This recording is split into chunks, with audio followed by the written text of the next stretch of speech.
Hello and welcome to another installment of Comparative Reasoning. I'm your host, Cedric Kennedy, and I had a thought. And I want you to bear with me on this, okay? Um, this is about police. This is about helping the cops actually make more money. I want you to hear me out. Really, just chill. I know you got your preconceived notions because there's a lot that's happened. The police have done some unscrupulous things, but I want to help the cops, the police, the force. I want to help them make more money. Actually make more money. Okay? Now, hear me out.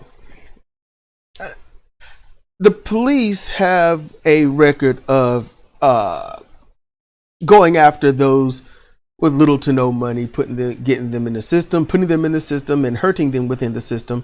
And they don't really get anything out of it. Matter of fact, what happens is that we are the ones that subsidize the police officers, basically welfare. We have to subsidize them, and then when they put them into the system, we got to subsidize the prisoners. It comes from us. It comes from the government, which takes it from us. It's a cycle. It's a circular cycle that goes to people that are, well, misfortunate. Well, the police, when you think about it, if you're a cop and you're listening to this, it's very possible that you can actually get the moniker back, do what you were meant to do, which is protect and serve, to protect. Okay. Now, granted, that's blanketed and whatnot, who you protect and who you not protect. How about literally to protect the innocuous and serve the public? Okay. So here's the thing. How could this help you make more money? Well, instead of going after poor people, go after the people that are actually causing harm. Now, these would happen to be those that actually have money. Today, they're called Cairns or Kevins. These are actually more well-to-do people financially. They have the hundreds and thousands of dollars that you seek to gain from those that can barely make $20. I want you to think about that. So when a Karen or anyone like that, these well-to-do people, they go out and they want to cause a ruckus or riot or something like that, you can really do what you would do with the poor people that are demonstrating or protesting, except you can actually do it in the sense without a guise, without a disguise, without a cover. When you see a Karen or someone like that out there yelling and hollering and saying racial epithets and things like that, you can actually go and arrest them for attempting to incite violence, to incite a possible riot. In fact, you can actually get them on attempted harm of any kind, because that's what they're really doing. They're trying to hurt these people. They go out there and they say what they can to emotionally damage and scar these people for life. And that damage will translate into them hurting others or something thereof. I don't know if you're hearing this or not. But yeah, the thing is just frozen. I'm just going to keep talking. OBS Studio is being weird. So what you can do is you can literally arrest these people. You can put them on bond. You can do all kinds of things that will definitely make sure that they have to be into the system, just like these minorities. Except you wouldn't be using minorities. You would actually be doing the policing onto those that are actually attempting to cause harm.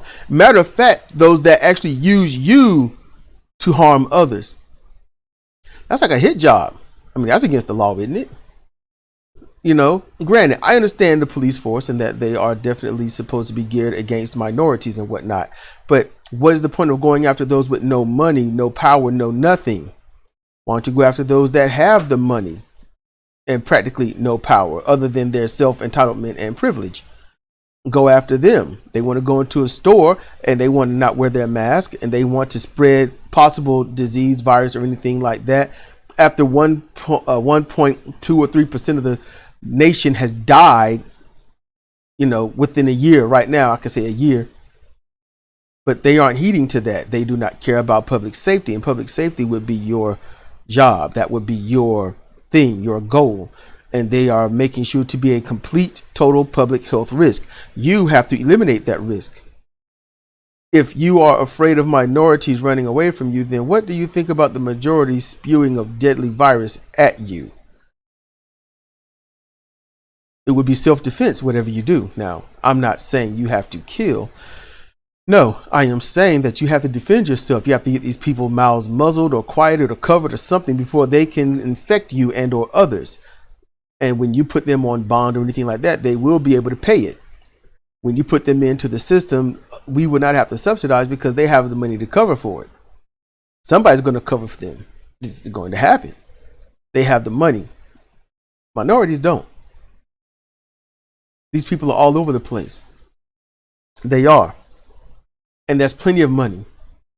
Matter of fact, for those that work, the cops that work on a more devious scale, then you can definitely say, hey, look, you want to stay out of prison, then you have to fork over this amount of money. And they'll fork over that amount of money. Even set up a payment plan. They have the money and the means to do so. You know, because these people losing their job isn't going to help because they'll just get another job, you know. But you want to protect the public, right? It's not about protecting white. It's about protecting the public, right? So protect the public, you know, get the Cairns and the Kevins off the streets. Not every white person is a Karen or a Kevin, just the ones that are a Karen or a Kevin. You know, there's plenty of decent white people out there trying to make their living, and these people out there spreading a virus, or they're screaming racial epithets trying to hurt the community and whatnot. And it's your job to protect said community from these people. And they would actually be a far more minority than the current minorities. So that puts them lower on the totem pole for you. So it would make sense to go after those who have honestly less power, far less power, far less numbers, and get them off the street. Make sure they can't spread their illness. Make sure they can't incite more riots, more violence. I would think that would be the best thing to do. But then again, this is just an idea. You know, turn your attention away from the minorities and turn your attention to the minority, which happens to be Kevin's and Karen's. That's just my idea. If anyone has anything to say or think about this, let me know in the comment section. I am interested to know and hear it and whatnot. Maybe it can spark another video or something thereof. But hey, like, share, subscribe. Thank you for listening. This has been Cedric Kennedy for Comparative Reasoning. Goodbye.